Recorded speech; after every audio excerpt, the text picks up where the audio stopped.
Corey Parks here with Hydro Help 911. Wanted to discuss some sump pumps and sump pump basin. I don't know if it's misconceptions or just lack of education, but I wanted to show y'all some of the things that we run across in crawl spaces quite often. I just done another video on this, not on this particular subject, but just showing this. Some of you may have seen it. But this is something we come across. It wasn't that long ago, on December 7th, in a crawl space. This is just a sump pump sitting on top of the ground with the float switch, which cuts the sump pump on, sitting in the middle of the crawl space. This is a lower area, but it is not a hole by any means. And this drop cord run to an extension cord and outside, so that the homeowner could turn it on and off as he or she needed. But I wanted to point out. Think about how much water has to stand in this crawl space for this thing to really work. Most of these sump pumps have about an inch between the bottom of the base of it and the actual impeller that sucks in water. They have about an inch gap just to keep debris and stuff from getting sucked up in there. So again, I just wanted to show y'all, this should be sitting down in the ground with a professional sump pump basin, not a 3-gallon bucket, not a 5-gallon bucket, but a basin is sitting down in, installed correctly for this thing to work. And again, this is a homeowner, this is a DIY, this is something that I would typically see from a handyman. Not saying that handyman out there that don't do it correctly, but the majority of them do not. And this type of sump pump, if you have this in your crawl space, or if a company installs this type of sump pump with this float switch with a cord on it, again, they're taking the cheap way out and not going the quality professional way that they should. I'll flip to another one.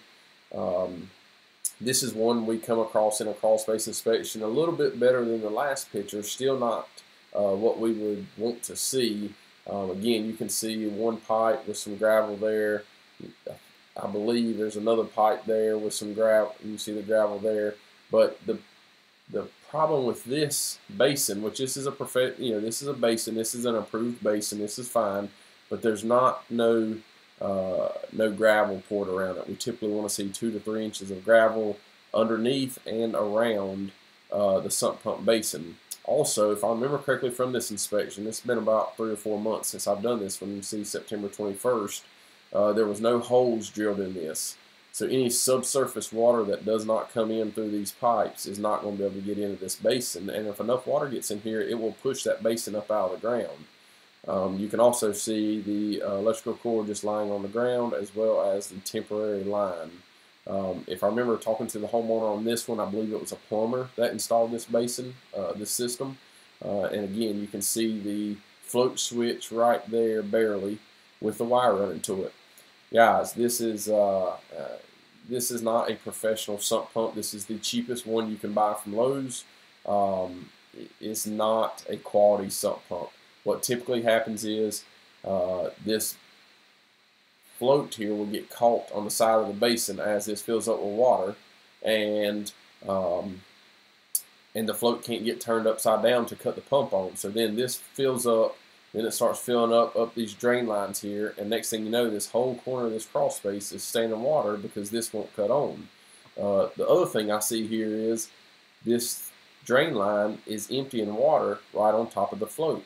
So that water could potentially keep that float from coming up.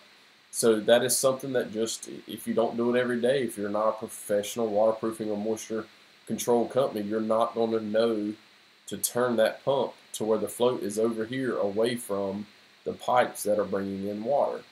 Let's take a look at the next one. This is one that we're installing. I can't remember exactly where this one was at, but what I wanted to point out here is number one, we're using, actually I believe this job was in Cherville, North Carolina. Look how much wider they dug the hole. That looks to be a little bit more than 2 to 3 inches, which is fine.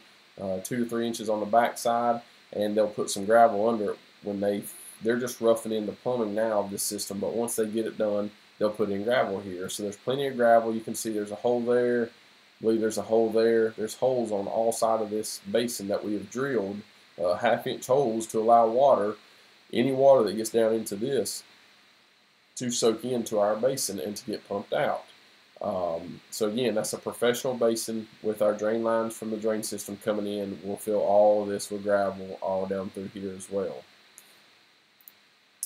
Here's the finished product. Not the best picture, but you can see 2 to 3 inches of gravel around it. It goes on around the other side, gravel running all the way back. So just wanted to point out some things we see in crawl spaces when it comes to sump pumps and sump pump basins.